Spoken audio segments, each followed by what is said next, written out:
बिस्मिल्लाहिर्रहमानिर्रहीम, अस्सलामुअलैकुम। मैं हूं मोहम्मद अली और आप देख रहे हैं प्रोग्राम इनसाइड द न्यूज़। नाजरीन, बजट पेश कर दिया गया आज का, और बजट में महंगाई का तूफान भी देखने में आया। और चाहे तनख्वाहदार तबका हो या कारोबारी तबका हो या फिर गरीब आवाम हो, सब पर टैक्सेस के बोझ डाल दिए गए। मुशीर ख़जाना अब्दुल हफीज़ शेख साहब की जानिब से मुसलसल ये बयान दिए जा रहे थे कि जितना भी बजट आएगा वो आवाम दोस्त होगा, लेकिन ये आवाम दोस्त बजट कतन साबित नहीं हो सका। और फिर साथ ही साथ आपको बताएं कि बजट आने से पहले ही दनादन गिरफ्तारियों का सिलसिला जारी रहा। पहले जो है वो साबिक सदर आसिफ अली जरदारी साहब को नैब ने गिरफ्तार कर लिया। उसके बाद शहबाज शरीफ साहब के साहबजादे और पंजाब असम्बली में कायदे हिज़्ब इख्तिलाफ हमजा शहबाज साहब की जो है वो गिरफ्तारी अमल में लाई गई। और साथ ही साथ लंदन में बानी MQM को भी गिरफ्तार कर लिया गया 22 अगस्त 2016 के केस में। मामला क्या है? क्या वाकई बजट की तमाम तर बुराइयों से नज़र हटाने के लिए इस तरह के हरबे इस्तेमाल किए जा रहे हैं कि मुसलसल गिरफ्तारियाँ की जा रही हैं? और अगर गिरफ्तारियों पर तबसरे की बात की तो वफाकी हुकूमत के तमाम अरकान ये बात करते हैं कि उनका नैब से कोई ताल्लुक नहीं है, नैब से कोई मुकमुका नहीं है, या इस तरह की किसी भी गिरफ्तारी में उनका कोई हाथ मौजूद नहीं है। और जैसे कि हामिद मीर साहब एक सीनियर सहाफ़ी हैं, उन्होंने एक जगह लिखा कि साबिक सदर आसिफ अली जरदारी साहब ने गिरफ्तारी से कबल उनको टेलीफोन किया और पूछा कि फिरदौस आशिक अवान साहिबा जो कि मुशीर इत्तलात हैं, और उनकी जानिब से उनको कैसे पता लगा कि साबिक सदर आसिफ अली जरदारी साहब को गिरफ्तार किया जाने वाला है? क्या उनको कोई इल्हाम हुआ, उन पर कोई वही नाजिल हुई?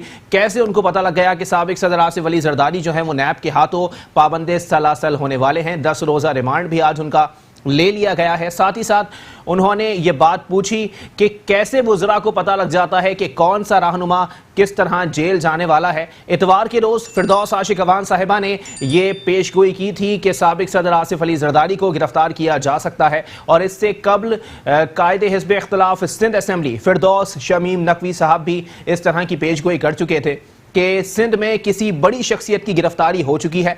और उसी दौरान आगा सिराज दुरानी साहब की गिरफ्तारी अमल में लाई गई। और बाद अज़ां नुसरत सहर अब्बासी साहिबा का एक बयान सामने आया जिसमें उन्होंने कहा कि मैं खुलकर बोलती हूँ कि साबिक सदर आसिफ अली जरदारी बहुत जल्द नेशनल अकाउंटेंसी ब्यूरो के हाथों गिरफ्तार होने वाले हैं। क्या मामलात हैं? आने वाले वक्तों में क्या चीज़ें सामने आने वाली हैं? क्या ये इंतकामी सियासत है या ये एहतिसाब का अमल जो है वो इसी तरह जारी रहेगा?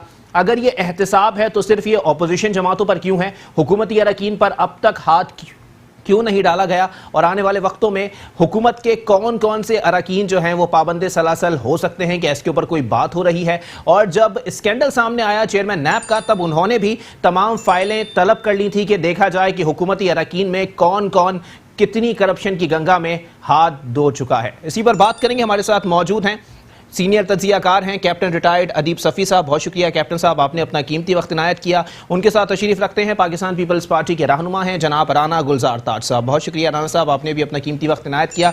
राना साहब, गुफ्तगू का आगाज़ आपसे ही होगा। मामला क्या है? ये वाकई एहतिसाब का अमल है? अगर एहतिसाब का अमल है तो अपोजिशन जमातों से ही क्यों है? इसमें हुकूमती अरकान पे कब हाथ पड़ने वाला है? बिस्मिल्लाहिर्रहमानिर्रहीम। ये एहतिसाब का अमल जो है बदनीयती पर मबनी है और ये इंतकामी कार्रवाई है जिसकी हम मजम्मत करते हैं।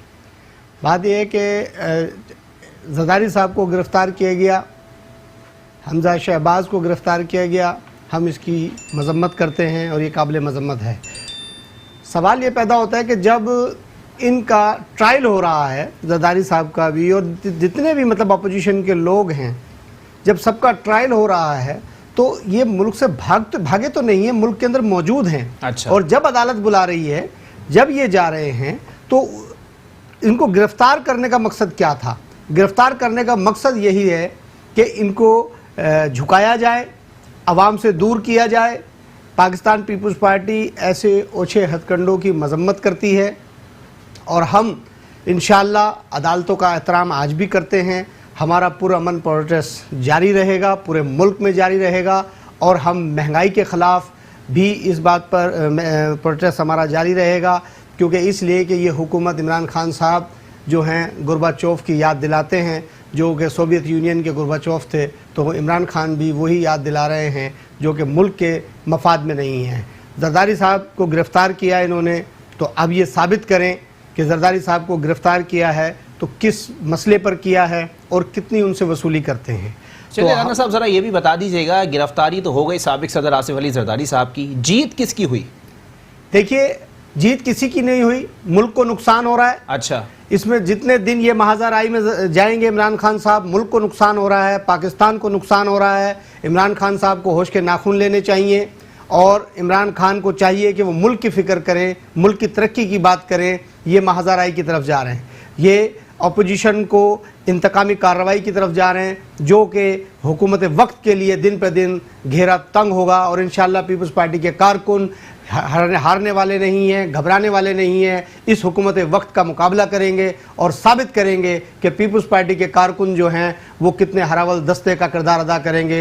बिलावल भुट्टो जरदारी की क़यादत में इंशाअल्लाह बिल्कुल मुकाबला होगा इस हुकूमत के साथ। और महंगाई के ख़िलाफ़ जो इन्होंने एक तूफ़ान खड़ा किया है, उस चीज़ों को छुपाने के लिए ये कार्रवाई हो रही है कि जो अवाम को जुल्म की चक्की में पीसा जा रहा है। तो पाकिस्तान पीपल्स पार्टी इस अवाम की तर्जुमान है और इंशाअल्लाह इस अवाम के लिए जदोजहद जारी रखेगी। ठीक है, मैं ज़रा जवाब ले लूँ। कैप्टन रिटायर्ड अदीब सफ़ी साहब भी हमारे साथ मौजूद हैं। कैप्टन साहब ज़रा बताइएगा, बजट आ गया, बजट का बड़ा इंतज़ार था और अब्दुल हफीज़ शेख साहब के जितने दावे थे वो महज दावे साबित हुए। सर, टैक्सेस की भरमार लगा दी है इस बजट के अंदर। आने वाले वक्तों में क्या होने जा रहा है सर? आवाम के आगे तो समंदर दिखाई देता है। जी बहुत शुक्रिया। बिस्मिल्लाहिर्रहमानिर्रहीम। ये एक नया कॉन्सेप्ट है जो कि हम लोगों को समझने में टाइम लगेगा। हर मुल्क में टैक्स के बगैर दिए हुए मुल्क नहीं चलते। अच्छा, और जो भी आपके साथ आज़ाद शुमारा है कि इतनी बड़ी आबादी में कितने लोग टैक्स अदा कर रहे हैं, ठीक है, और उसके कितना परसेंटेज जो है जो तिजारत जो कर रहे हैं वो कितना टैक्स दे रहे हैं। तो एक बहुत ही कलील सी फिगर है जो कि टैक्स अदा करते हैं। सही। इसका मतलब ये है कि जैसे एक घर में एक आदमी कमाने वाला है और 50 आदमी खाने वाले हैं। अच्छा, तो जो बाकी खाने वाले हैं वो अगर टैक्स नहीं देंगे तो फिर मुल्क की तरक्की नहीं करेगा। तो इसलिए ये चीज़ काफ़ी देर से तलब था इस चीज़ का कि टैक्सेशन का बेस बढ़ाया जाए। अच्छा, ज़्यादातर लोगों को टैक्स में लाया जाए और इस तरीके से जो रेवेन्यू कलेक्ट होगा वही फिर आवाम पे खर्च होगा। ठीक है। अगर ये चीज़ नहीं होगी तो जब तक पैसे आएंगे नहीं तो खर्च कहाँ से होंगे। अच्छा, तो इसलिए ये मैंने तो अब तक ज़िंदगी में एक दफ़ा भी किसी का भी बजट आया और ये आप जैसे एंकर या दूसरे पॉलिटिकल पार्टी किसी ने नहीं कहा कि जी बहुत अच्छा बजट आया। हमेशा बजट पे क्रिटिसिज्म हुआ कि ये ख़राब है, ये ख़राब है, ये ख़राब है। कभी भी तारीफ़ नहीं सुनी मैंने। अच्छा, 70 साल की ज़िंदगी में मैंने कभी किसी भी बजट की तारीफ़ नहीं सुनी। सही। लेकिन हम what I have to do is जो तजिया निगारी देखें कि पिछले जो अवाम उम्मीद भी नहीं रखते ना अब तो बजट से। अब तो जून का महीना आता है, अवाम पहले ही बोल देती है महंगाई होने वाली है। देखें ये अगेन ये हम मीडिया आजकल बड़ा स्ट्रॉन्ग एक एलिमेंट बन गया है सोसाइटी का। अच्छा। और जो मीडिया एक कैंपेन शुरू कर देता है फिर उसके हिसाब से आवाम की राय भी बन जाती है। लेकिन अगर आप फैक्ट्स एंड फिगर्स पे जाइए तो उस पर ये चीज़ नहीं है। जब टैक्स अगर लगाया गया है जिन के वो टैक्सों का जब वसूली होगी तब भी आप उस पर करेंगे, ताकि कर्ज़ों जो आपने 30,000 अरब का जो कर्जा चढ़ा हुआ कहाँ से आप वापस करेंगे। मतलब जब तक आप खुद जमा करके अपने ऊपर से जो आपने इनहेरिट किया है पिछली गवर्नमेंट से 30,000 अरब का कर्जा ले लिया गया, लगाया कहीं नहीं गया। तो उसके बाद अगर करप्शन भी हो गई सर तो आप पैसे वसूल करें ना, आप आवाम से टैक्सेस लगा के किसी की चोरी की सज़ा आवाम को दे रहे हैं। Very good question, very nice. तो ये उसी का अमल है जो गिरफ्तारियों का आपने जिक्र किया इंट्रो में, बहुत ही लोडेड इंट्रो था आपका, लेकिन कोई इसमें और नियत नहीं है। सिर्फ और सिर्फ यही है जो मेरे इन्फॉर्मेशन है और जो मेरा तज्जिया कहता है कि जब तक जिन्होंने इस मुल्क को यहाँ तक पहुँचाया, जब तक उनका एहतसाब नहीं होगा, जब तक उनको अकाउंटेबल हेल्ड नहीं किया जाएगा उस हद तक। लेकिन सर नवाज शरीफ साहब को 2 बार सजा हो चुकी है पैनामा पेपर्स में और उसके बाद अभी दूसरी सजा हुई है। कितना पैसा रिकवर किया गया? कितना पैसा रिकवर किया गया? चले सब छोड़ दें, सब छोड़ दें, नवाज शरीफ साहब को भी छोड़ दें। अलीमा खान साहिबा 60 अरब की करप्शन के ऊपर 2 करोड़ 40 लाख का जुर्माना अदा करके चली गई, 500 हो गई। क्या वजह है सर? जो भी कानून के मुताबिक उनके साथ डील किया गया, उनको बुलाया गया कोर्ट में और जो फैसला सुनाया गया उसके हिसाब से उन्होंने वो किया। अच्छा, हम कोई माने पहना के उसको दूसरे रंग दे देते तो गलत बात होगी। सही। एक इंडिपेंडेंट इदारा है आपका जहाँ पर आपको बुलाया जाता है, आपसे पूछगछ की जाती है, उसके बाद फैसला सुनाया तो उस पर जो फैसला हुआ उसके मुताबिक उन्होंने पेमेंट किया, जो भी करनी थी पनिशमेंट। अच्छा, तो अब उसको बेस बनाकर कयासारी करना कि यूँ छोड़ दिया उनको, I am in no position to give any comments on that. The only thing is एक जुर्म हुआ, उसकी इन्वेस्टिगेशन हुई और उसके मुताबिक फिर उसका फैसला सुना दिया गया। चले राना गुलजार ताज साहब से इसका जवाब ले लेते हैं। राना साहब ज़रा बताइएगा, अलीमा खान साहिबा का भी जिक्र मैंने कर दिया, मियां मोहम्मद नवाज शरीफ साहब का भी कर दिया, जरदारी साहब तो बहुत ही ज़्यादा लोग मिस्टर 20%, मिस्टर 10% के नाम से उनको जानते हैं। कितना पैसा रिकवर हो जाएगा अगर चले मान लिया करप्शन की है? देखिए जी, मैं तो इस बात को आपसे कहूँगा कि इमरान खान साहब जो बड़ा रोना रो रहे हैं, ईमानदारी और सच्चाई और बहुत सी बातें कर रहे हैं, एहतसाब हमेशा पहले अपने आप से शुरू होता है, अपने घर से शुरू होता है। तो आपके पास जो इतने सारे एक फ़ौज है, अलीम खान है, जहांगीर तरीन साहब हैं, आपकी सिस्टर हैं और बहुत सारे लोग हैं, सबसे पहले तो उनको कटेरे में लाया जाता है कि देखो जी हमने इनको कटेरे में लाए, इनसे इतनी रिकवरी की, अब आप आइए। अपने लोगों को तो उन्होंने यहाँ पर उन्होंने अदलिया को भी इस्तेमाल किया, अच्छा, इदारों को भी इस्तेमाल किया अपने मफादात के लिए। इमरान खान साहब ने अपने मफादात के लिए तमाम चीज़ों को इस्तेमाल किया, सही, और दूसरों को अब वो इंतकामी कार्रवाई पर उतर आए हैं। देखिए, ऐसा नहीं होता। जब आप ईमानदारी की बात करते हैं, आप अकाउंटेबिलिटी की बात करते हैं, तो उसके अंदर यकसा निज़ाम होता है। ये नहीं होता कि अपने को बोल दो कि आप खामोश बैठ जाएं और दूसरे को बोलें इसको जेल में डाल दें, सही, ऐसा नहीं होता। फैसला हमेशा बराबरी की बुनियाद पर होते हैं। बिल्कुल, खान साहब आप कहते हैं बहुत अच्छे आदमी हैं, लेकिन हम भी आपको कहते हैं आप अच्छे आदमी हैं, मगर अच्छाई साबित तो करें, अच्छाई का काम तो करें। आप सर, तो अगर आप लोगों ने कुछ नहीं सर किया, 10 महीने में मौजूद है ना सर, आप गुजारिश है सर, जी जी, 10 महीने में सर 10 महीने में अच्छा, जितना कर्ज ये गवर्नमेंट ले चुकी है, पिछले 70 साल में इतने कर्ज नहीं लिए गए। अच्छा, 10 महीने में जितने इस गवर्नमेंट ने कर्ज लिए हैं, सही। तो बात यह है कि वो कर्ज कहाँ हैं, वो पैसे कहाँ हैं? आपने आवाम को रिलीफ तो नहीं दिया। जिस कदर महंगाई पिछली तमाम गवर्नमेंटें साल में बजट के अंदर महंगाई या सस्ताई जो भी होती थी बजट में होती थी, इस 10 महीने में 10 बार महंगाई हो चुकी और आज बजट में फिर महंगाई हो गई।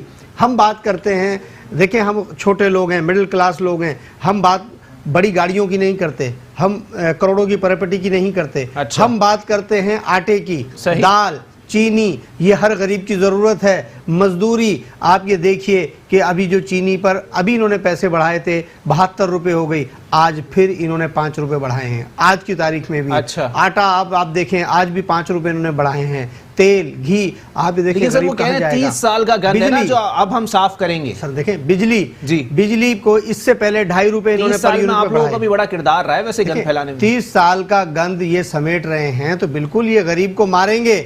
ये महंगाई कर जब ये महंगाई होगी, गरीब आदमी रोटी नहीं खा सकेगा, तो बिल्कुल ये तो साफ कर रहे हैं गंद। आपके दौर जब गरीब मर जाएगा, हुई है ना सर, जरदारी साहब जब सदर मौजूद थे तब महंगाई नहीं हुई, 112 रुपए लीटर था पेट्रोल। बिल्कुल आप सही कह रहे हैं जी, महंगाई हुई, लेकिन उसके बाद उसकी शरह को कम भी किया गया। अच्छा, वो कह रहे हैं मसनूई तौर पे किया गया। नहीं, ये कम होना बनती नहीं। अच्छा, खान साहब तो ये फरमा रहे थे जी कि जी पेट्रोल हम 60 रुपए लीटर देंगे। अच्छा, और गैस जो है, असेंबली के फ्लोर पर अरशद उमर ने भी कहा था कि गैस हम इस कौम को फ्री बांटेंगे। अच्छा, तो क्या हुआ? 60 रुपए लीटर। कहते जी नवाज शरीफ साहब की जेब में पैसे जा रहे हैं, जो बकाया पैसे हैं, हम 60 रुपए लीटर देंगे। तो आज ये किसकी जेब में पैसे जा रहे हैं? ये इमरान खान की जेब में जा रहे हैं, ये पाकिस्तान के खजाने में जा रहे हैं। तो खान साहब जवाब दें, इस चीज का तो खान साहब जवाब देंगे ना। तो बात यह है कि खान साहब वो बात करें जो मुल्क के मफाद में हो, अपने मफाद में ना हो। चले इसका जवाब ले लेते हैं कैप्टन रिटायर्ड अदीब सफ़ी साहब से। कैप्टन साहब जरा बता दीजिएगा, मफादात की जंग चल रही है सर,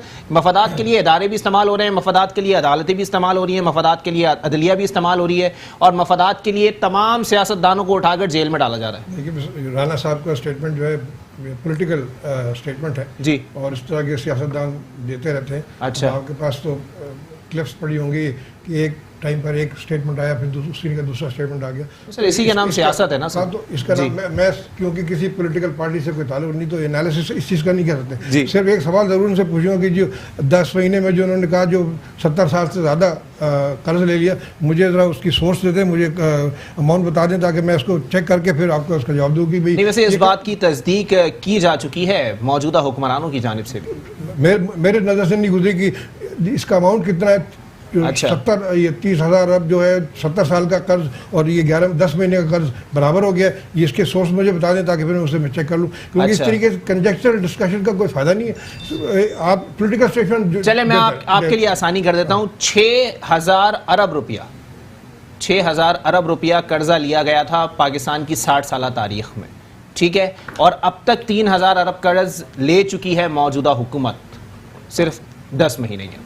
ये बात वसीम बादामी साहब के शो में क्लियर कर चुके हैं कि हाँ जी ऐसा मौजूद है। नहीं तो वो कर्ज जो लिया है उसको आप बैठ जाइए, आपको मिल जाएंगे सोर्स से, मैं लेकर आता हूँ जिसमें वो उसकी डेट सर्विसिंग में कितनी दी गई और बाकी चीज़ों पे कहाँ गया, किसी की जेब में नहीं गया था, दिस इज फॉर श्योर। अच्छा। और दूसरी ये अगर 6,000 लिया तो 30,000 अरब तो नहीं हुआ ना, जो कह रहे हैं 70 साल की जो कर्ज था वो उससे ज़्यादा हो गया, ये तो नहीं। So let's be very fair. जो सर बाकी मफादात की जंग चल रही है यहाँ पर, पॉलिटिकल डिबेट है, पॉलिटिकल डिस्कशंस है, अच्छा। जिसका असलियत से कोई ताल्लुक नहीं, और इसलिए चूंकि असलियत से कोई ताल्लुक नहीं इसलिए मेरे कमेंट्स उस पर नहीं होंगे, क्योंकि they are not dealing with reality on ground. चले एक ब्रेक के लिए मुझे कहा जा रहा है, ब्रेक के बाद प्रोग्राम को यहीं से कंटिन्यू करेंगे। राना गुलजार ताज साहब से पूछा जाएगा कि बजट में इतनी महंगाई कर दी गई है, आने वाले वक्तों में क्या होने जा रहा है। और जैसा कि ईद के बाद अपोजिशन जमातों की जानिब से ऐलान किया गया था कि सड़कों पर आया जाएगा, सड़कों पर निकला जाएगा, और क्या उस एहतजाज से बचने के लिए ये गिरफ्तारियां अमल में लाई जाएंगी। एक ब्रेक के बाद प्रोग्राम को यहीं से कंटिन्यू करेंगे। वेलकम बैक नाज़रीन, प्रोग्राम के सिलसिले को आगे बढ़ाएंगे और अब जवाब लेंगे। राना गुलजार ताज साहब पाकिस्तान पीपल्स पार्टी से हमारे साथ मौजूद हैं। राना साहब ज़रा बताइएगा सर, अपोजिशन जमातों की जानिब से बड़ी एहतजाज की बातें की जा रही थी कि सड़कों पर निकलेंगे, आवाम का जमे गफ़ीर होगा, आवाम का समंदर होगा और हुकूमत से इस्तीफ़ा ले लिया जाएगा। सर मामलात कहाँ तक पहुँचे? आप लोग तो गिरफ्तारियाँ भुगत रहे हैं। देखिए बात यह है कि हमने जो कहा था वो हमने शुरू कर दिया है। अच्छा। और एहतजाज हमने शुरू कर दिया है, हुकूमत वक्त के ख़िलाफ़ भी, महंगाई के ख़िलाफ़ भी। और अब हम घर में नहीं बैठेंगे, चैन से नहीं बैठेंगे। इंशाअल्लाह हर मार्च पर एहतजाज होगा, यूनियन कौंसिल की सतह तक एहतजाज होगा, पूरे मुल्क में एहतजाज होगा इस नालायक गवर्नमेंट के ख़िलाफ़। और इंशाअल्लाह शाह महमूद कुरैशी साहब का बयान बड़ा ख़तरनाक है। वो कहते हैं कि अगर कोई जानी नुकसान हुआ जिम्मेदार कौन होगा?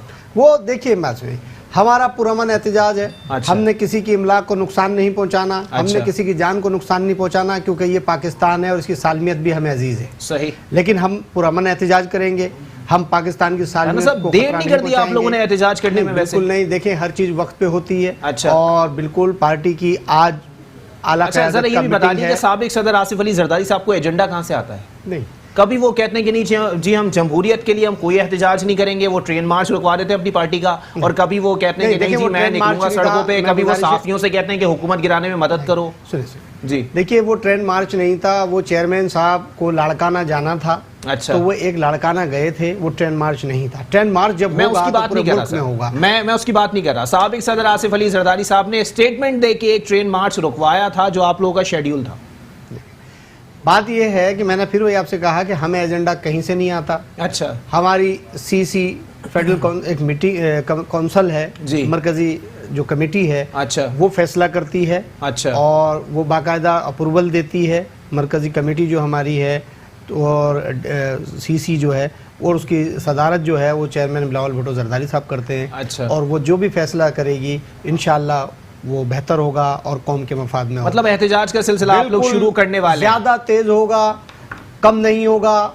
गिरफ्तारियां होती रहती हैं, जियाले गिरफ्तार होते रहे हैं, फांसियां खाई हैं, कोड़े खाए हैं, तो ये इमरानी हुकूमत कुछ नहीं कर सकती, ये जियालों के हौसले पश्त नहीं कर सकती। अच्छा। ये वक्त का गुरबाचौफ है। इमरान खान इस मुल्क का हाकिम नहीं है, ये इस मुल्क के ख़िलाफ़ काम कर रहा है और इंशाअल्लाह हम इसका मुकाबला करेंगे। और इमरान खान को देखते हैं कि वो कितनी गिरफ्तारियां करते हैं। हमारे कारकुन तैयार हैं, भरे जेल, इंशाअल्लाह हम जेल जाने को तमाम कारकुन तैयार हैं। तमाम कारकुनान तैयार हैं सर। अगर कैप्टन साहब ज़रा बता दीजिएगा, अगर अवाम निकल आती है सड़कों पर या अपोजिशन जमातें अपने कारकुनान के साथ निकल आती हैं सड़कों के ऊपर, मुल्क की सतह पर क्या असरात मुरतब हो सकते हैं? देखिए, ये अगर की बात कर रहे हैं, अगर निकल आती है, जब आएगी तो फिर देख लेंगे, अभी तो इट्स टू अर्ली टू से नहीं।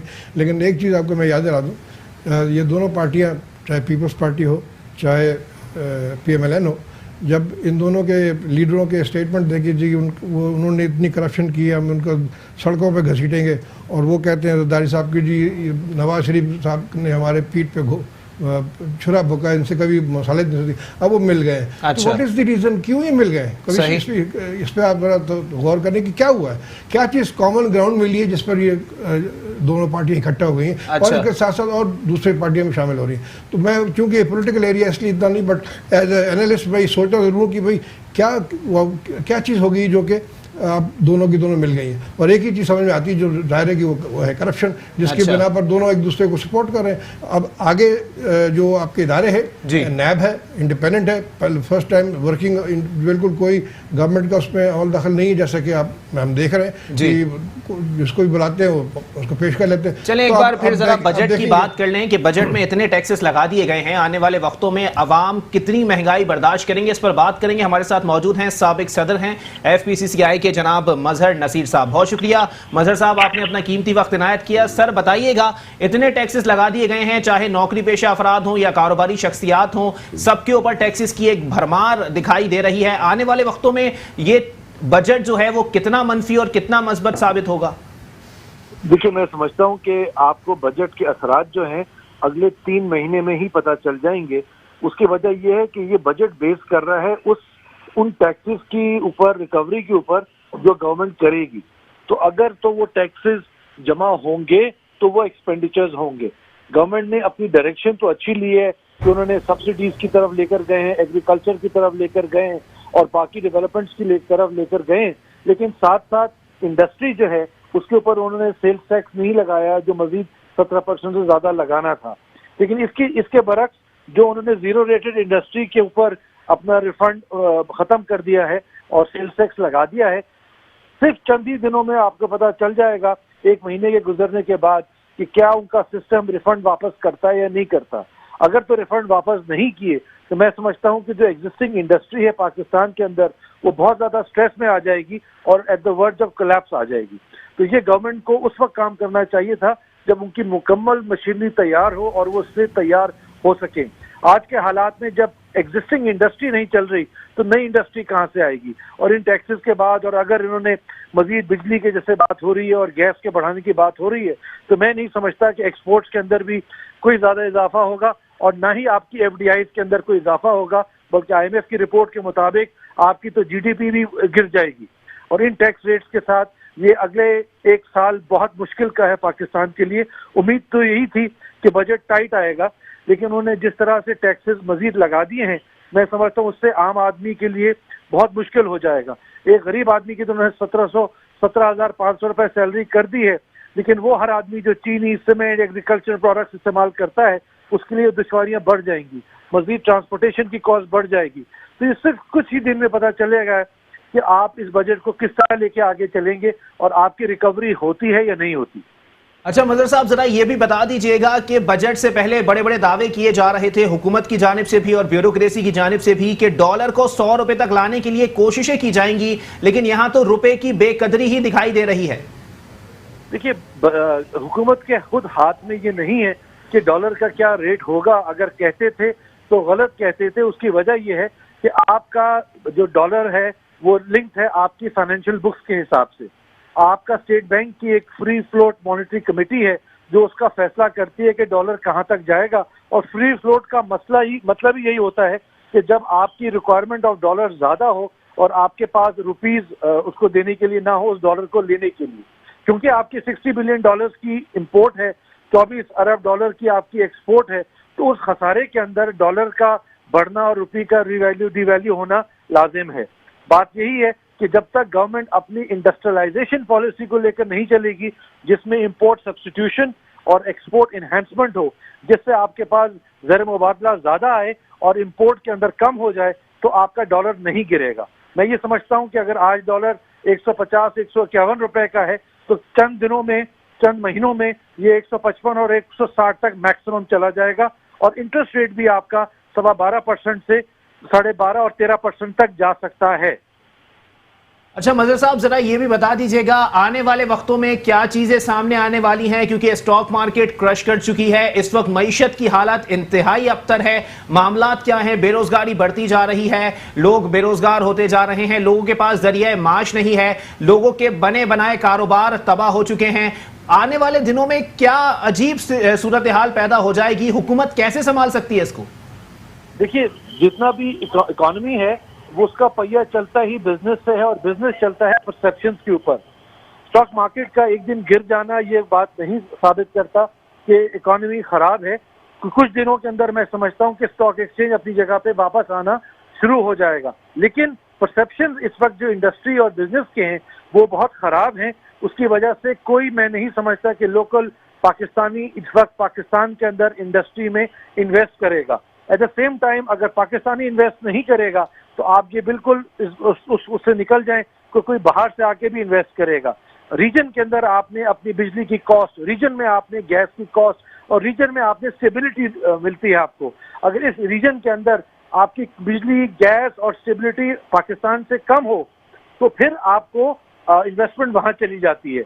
ऐसा कौन शख्स है जो आकर कहे कि मैं आज पाकिस्तान में इन्वेस्ट करता हूं, जबकि हमें 15 दिन के बाद का ना बिजली का बिल का पता है, ना गैस का बिल का पता है, और जो आजकल इकोनॉमिक हालात हैं और पॉलिटिकल हालात हैं, स्टेबिलिटी का भी एक क्वेश्चन मार्क है। तो मैं समझता हूँ आने वाला एक साल जो है वो पाकिस्तान के लिए बड़ी दुश्वारी का साल है, और जो लोग इसको पार कर जाएंगे वही बेहतरी की तरफ और ग्रोथ की तरफ जा सकेंगे। ठीक है, बहुत शुक्रिया। साबिक सदर FPCCI मजहर नसीर साहब हमसे बात कर रहे थे। कैप्टन रिटायर्ड अदीब सफ़ी साहब से इसका जवाब लेना पसंद करूंगा। सर, जैसा कि मजहर नसीर साहब ने फरमाया कि मौजूदा हालात के अंदर पाकिस्तानी इन्वेस्ट नहीं करेंगे तो बाहर से सरमायाकारी आना तो बहुत दूर की बात है। जी जी बिल्कुल, वो जो उनका तज्जिया है उसके जो फैक्ट्स एंड फिगर्स हैं वो उसकी बुनियाद पर उनकी है। लेकिन अब जहाँ पर इसकी बात हो रही है कि आगे क्या होने वाला है, और इस प्रेजेंट सूरत हाल जो है ये 10 महीने की क्रिएशन नहीं है। अच्छा, यानी इसमें तो कोई दो राय नहीं ना। ये 10 महीने में ये हालात नहीं पहुंचे ना, ये 11 महीने में तो नहीं पहुंचे। ये जिस 10, 11, 12 साल 15 साल से जो चलती ट्रेंड आ रही है, उसके बाद जो आप लोन लेते रहे, लेकिन खुद हुकूमती अरकान भी यही कह रहे हैं ना कि सारी मईशत का दारोमदार जो है वो सरमायाकारी पर है। जब इन्वेस्टमेंट्स नहीं होंगी तो मईशत बेहतर कैसे होगी? ये अगेन कंजेक्चर है कि होंगी नहीं होंगी, you can't be sure, I can't be sure. ये तो आप देखेंगे कि इन्वेस्टमेंट आ रही है। आप जो गवर्नमेंट की पॉलिसीज है उसके तहत उन्होंने वो इंसेंटिव क्रिएट किए हैं, जो कि जैसे कि आपने सुना ही बजट में भी कह रहे थे। तो अगर उसके नतीजे में बाहर के लोग या लोकल भी इन्वेस्टमेंट आती है तो देन वी कैन से कि आएगी नहीं। अभी एक तस्वुराती कोई तजिया तो नहीं कर सकते उसके ऊपर। चलें, ठीक है। राना गुलजार ताज साहब, कॉन्क्लूड कर दीजिएगा। मामलात वही ख़राब होते जा रहे हैं, पेट्रोल की कीमतें बढ़ेंगी आगे, गैस की कीमतें और ज़्यादा बढ़ती जा रही हैं, जबकि मजहर नसीर साहब कहते हैं कि डॉलर जो है 160 रुपये तक पहुंच जाएगा। क्या ये वाकई IMF का ही बजट आया है? सर, ये बजट IMF से ही मंजूर करदा बजट है। अच्छा। और पीपल्स पार्टी इस बजट को मुस्तरद करती है, और गरीब आवाम दुश्मन बजट है ये। और इस बजट में डॉलर 160 नहीं, मैंने पहले भी कहता रहा हूँ कि 200 रुपये भी क्रॉस करेगा डॉलर। आप देखते जाइए, आप भी यही हैं, हम भी यही हैं। इसकी शरह दिन पे दिन बढ़ रही है। मैं आपके प्रोग्राम में तकरीबन हर प्रोग्राम में कहता हूँ, तो ये शरह इसकी रुकेगी नहीं, क्योंकि इन्होंने IMF से वादा कर लिया है। और मैं फिर कह रहा हूँ कि इमरान खान साहब हुकूमत करने के अहल नहीं हैं, ये अखलाकी जवाज़ खो चुके हैं। मैं ये फिर कह रहा हूँ, ये पाकिस्तान में रशिया के गुरबाचोफ हैं। इमरान खान साहब ये मुल्क के मफाद में कोई काम नहीं कर रहे, ये परेशान हैं। बेहतर ये है कि ये अवाम जूते मार के निकाले तो ये खुद घर चले जाएं, तो इनके बेहतर मफाद में हो। ठीक है, बहुत शुक्रिया। राना गुलजार ताज साहब पाकिस्तान पीपल्स पार्टी से मौजूद थे। कैप्टन रिटायर्ड अदीब सफ़ी साहब सीनियर तज्ज़ियाकार हमारे साथ मौजूद थे। आने वाले वक्तों में क्या होने जा रहा है, क्योंकि मामलात मज़ीद ख़राबी की तरफ हैं। और बहुत अच्छी बात की मजहर नसीर साहब ने कि जब पाकिस्तानी खुद इन्वेस्टमेंट नहीं करेंगे मौजूदा हालात में, क्योंकि हमें नहीं पता आगे आने वाले 5 दिनों के अंदर बिजली का बिल कितना आने वाला है, पेट्रोल की कीमतें कितनी बढ़ने वाली हैं, स्टॉक मार्केट की सूरत हाल क्या हो जाएगी और मईशत कितनी बदहाल हो जाएगी। ये ना आप जानते हैं, ना मैं जानता हूं, ना कोई मौशी तज्जियाकार इस पर तज्जिया कर सकता है, क्योंकि हुकूमत की जानिब से जो सूरत हाल पैदा की गई है वो इतनी ही ख़राब है कि आने वाले वक्तों में कुछ चीज़ें ऐसी भी सामने आ जाएंगी कि मईशत बदहाल हो जाएगी और बेरोज़गारी मज़ीद बढ़ जाएगी। आज भी किसी मजदूर या किसी गधा गाड़ी वाले को रोक के पूछा जाए कि क्या कमाया, तो वो 50 का नोट निकाल के कहता है या तो मैं खुद खा लूं या मैं इस जानवर को खिला दूं। मामलात क्या हैं, क्यों हुकूमत की जानिब से ऐसी पॉलिसीज इख्तियार की जा रही हैं जो कि आवाम के मफाद में नहीं है। IMF से मंजूर शुदा बजट अपोजिशन की जानिब से और हुकूमती नाकदीन की जानिब से यह बात की जा रही है कि IMF से मंजूर शुदा ये बजट है और जिसके समरात, जिसके असरात जो हैं वो बहुत जल्द आवाम पर नुमाया हो जाएंगे कि डॉलर जो है वो 200 रुपये भी क्रॉस कर जाएगा और पेट्रोल 150 रुपये तक पहुंच जाएगा। तो ये खुद भी सोचने वाली बात है कि महंगाई कहां तक पहुंच जाएगी। इसी के साथ अपने मेज़बान मोहम्मद अली को दीजिए इजाज़त। अल्लाह हाफ़िज़।